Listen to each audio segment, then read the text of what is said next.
lista que Thaís amarrou de ponta a ponta para a gente aqui, né, Josias? Quando a gente entra nesse assunto, quando você estava de férias, Sakamoto já começava a botar a trilha de Game of Thrones tocando. Queria ouvir aqui qual que seria a sua referência para analisar também agora esse encontro que vai ser o primeiro de Tarcísio com Bolsonaro depois da indicação de fato de Embora, Flávio, né?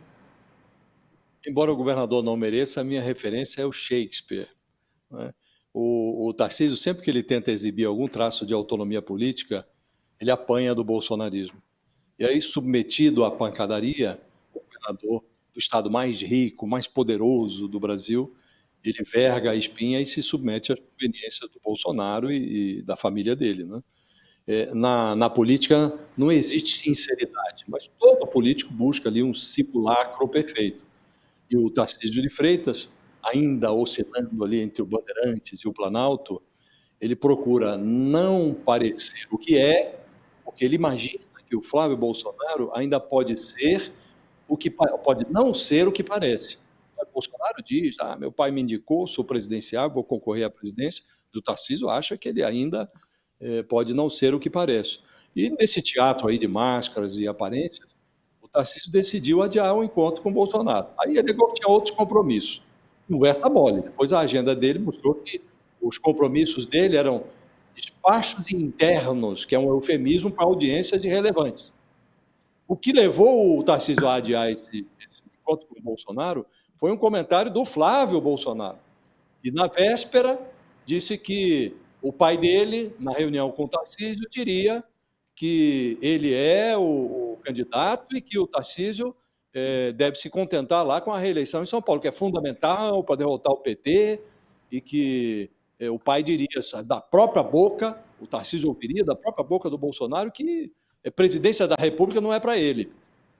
E foi muito categórico. O Flávio Bolsonaro falou: olha, o Tarcísio Bolsonaro vai dizer que não há hipótese de inclusão nos planos do Tarcísio da presidência da República. Agora, o Lula está alheio a esse dilema hamletiano. O Lula aproveita essa divisão do conservadorismo nacional para estruturar o palco da campanha à reeleição. E ele, o Lula, ele faz questão de ser e, sobretudo, parecer candidato a um quarto mandato. Então, o Tarcísio, Natália, ele demora muito a perceber, mas na política, como na vida, aliás, quem nasce para esse ser ou não ser, acaba não sendo coisa nenhuma, né? Então, ele vai ser o que resta a ele, candidato à reeleição em São Paulo. Agora, se bobear, se começar a tergiversar muito, ele começa a comprometer até essa aparência de técnico rigoroso, que não tem essas preocupações políticas. Ele tentou se mostrar um político com autonomia nessa semana, mas foi uma tentativa frustradíssima. Agora ele vem e reafirma o que já vinha dizendo: você é candidato à reeleição em São Paulo, e daqui a pouco eu estou lá com o Bolsonaro. Então, realmente não merece nem ser candidato à presidência da República.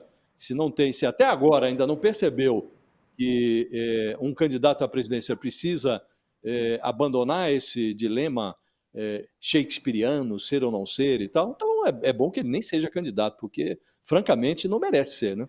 O que é o talento para as palavras, né, Thaís? Eu tinha aqui voltado na coluna do Josias, em que ele disse essas exatas palavras que me marcaram aqui, porque achei muito sagaz, Josias, a gente ter essa tradução partindo também para a arte, né, Thaís? Até abril a gente precisa de uma definição de fato nesse sentido, né? Para a gente amarrar essa parte da conversa sobre Tarcísio, eu queria te ouvir também sobre as agendas que a gente vai ter daqui para fora, no caso das definições oficiais ou não, da concretização desse timing de Tarcísio ou Flávio para outubro. Josias é o mestre das palavras. Faz toda a diferença, né? Quando você usa a palavra certa, você diz menos, usa menos palavras e diz muito mais. Olha, esses meses pré-abril, né, de tensão, pré-desincompatibilização, todo ano eleitoral é assim, aquela enorme expectativa. Então você vê, por exemplo, o Haddad querendo antecipar a saída do Ministério da Fazenda para não ser associada a saída dele a uma candidatura que ele resiste em admitir que vai ter, né? E a gente já viu isso várias vezes. Eu lembro do Dória, quando estava nesse movimento, parecia Tarcísio querendo ser candidato, mas com o padrinho sendo primeiro na pila que ele, que era o Alckmin no caso, enfim. querendo sair antes, até saiu antes, para não ficar nessa pressão muito forte, né, de vai, não vai, porque uma vez que vai, né, se desincompatibiliza, no caso do Tarcísio, vai se desincompatibilizar por quê, né?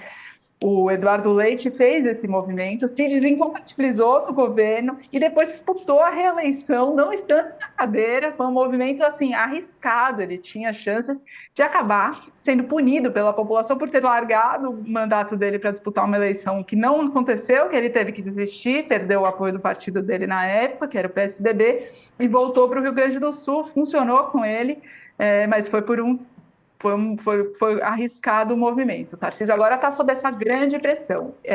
Durante o ano passado inteiro, o Ciro Nogueira, presidente do Partido Progressista e um dos principais entusiastas da campanha do Tarcísio de Freitas, pressionou muito o Bolsonaro para que ele declarasse apoio ao Tarcísio ainda no ano passado, ainda antes de acabar 2025, para evitar essa tensão de disputa que tende a gerar faísca entre o próprio bolsonarismo, né, aqueles que defendem Flávio, partidários de Michele, partidários de Tarcísio. Então, para evitar essa tensão que poderia acabar deixando avarias no grupo político, como certamente vai, porque essas divisões não se apagam, e também para dar tempo para o Tarcísio preparar essa estrada que ele pretende percorrer nacionalmente, ou pretendia.